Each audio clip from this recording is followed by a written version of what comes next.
David Cameron will tell internet search companies like Google that they have a moral duty to do more to block access to child abuse images or face possible new legal controls. In a major speech tomorrow, the Prime Minister will tell the firms that he wants them to introduce warning screens to alert users of severe consequences as a result of viewing illegal images. Cordelia Lynch has this report. David Cameron wants internet firms to block blacklisted search terms to help crack down on child abuse images. The online giants, he says, need to step up to the plate.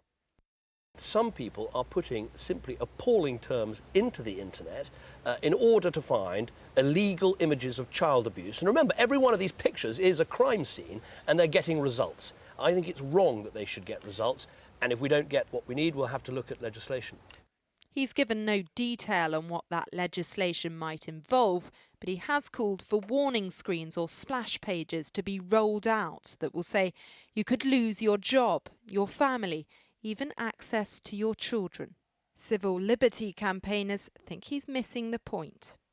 Blocking, banning search terms, all of this, it isn't removing the material, it isn't getting to the criminals, it isn't dealing with the problem, it is more relatively superficial, cosmetic activity which makes it look like people are doing something without tackling the root problems. Two high-profile cases have put the Prime Minister under pressure. Mark Bridger accessed images of young children being abused on the day he killed April Jones.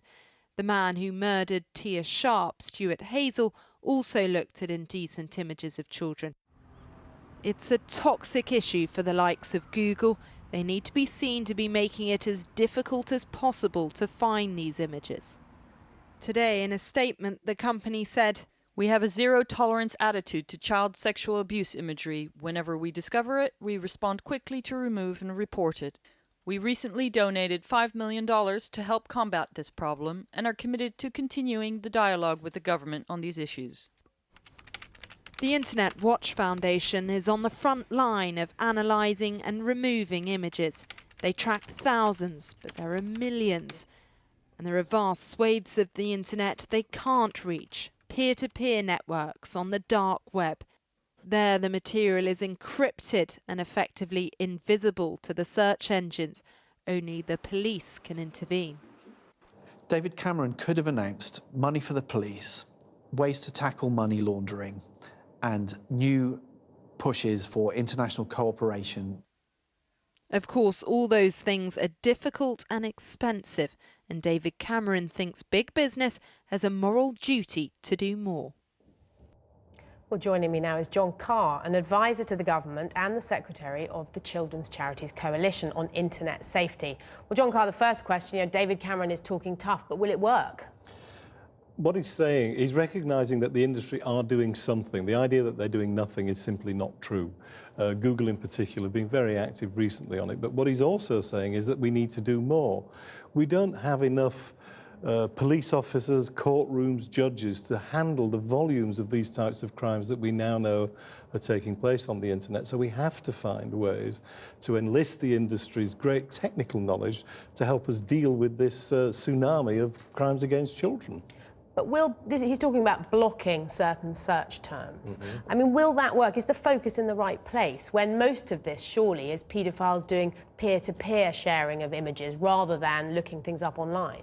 It is certainly true that there is a great deal of that type of peer-to-peer exchange taking place, which has very little to do with the web as such.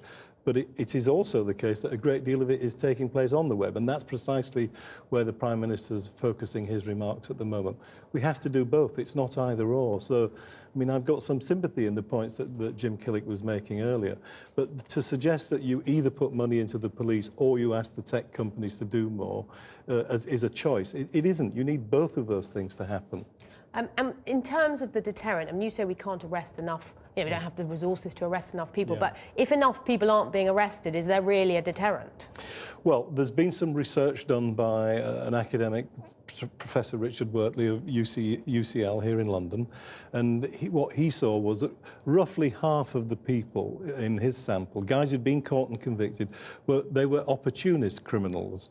In other words, if it had been more difficult for them to find the images, if they'd been deflected or warned about the consequences of reaching those images, at least half of them, he thought, in his research, would not have gone there in the first place. Now imagine, overnight, 50% of the criminals who would otherwise have ended up on the police's books, needing investigation in expensive police time, don't arrive there because they've been warned off and moved away. And what about, I mean, a lot of this is obviously happening overseas. How do you get the global community involved? Well, this is, again, a reason why, we're delighted from the children's organisations at the lead Mr Cameron is giving in this field. He's the first major leader from the liberal democracies to make this such an important political campaign. We want him to take that to prime ministers and presidents around the world, maybe through the G8 or the G20 or the UN, and enlist international support, because we do need to internationalise it. But you can't wait for the whole of the rest of the world to agree with you. Somebody's got to go first, and I'm delighted it's Britain. John Carr, thanks very much for joining us.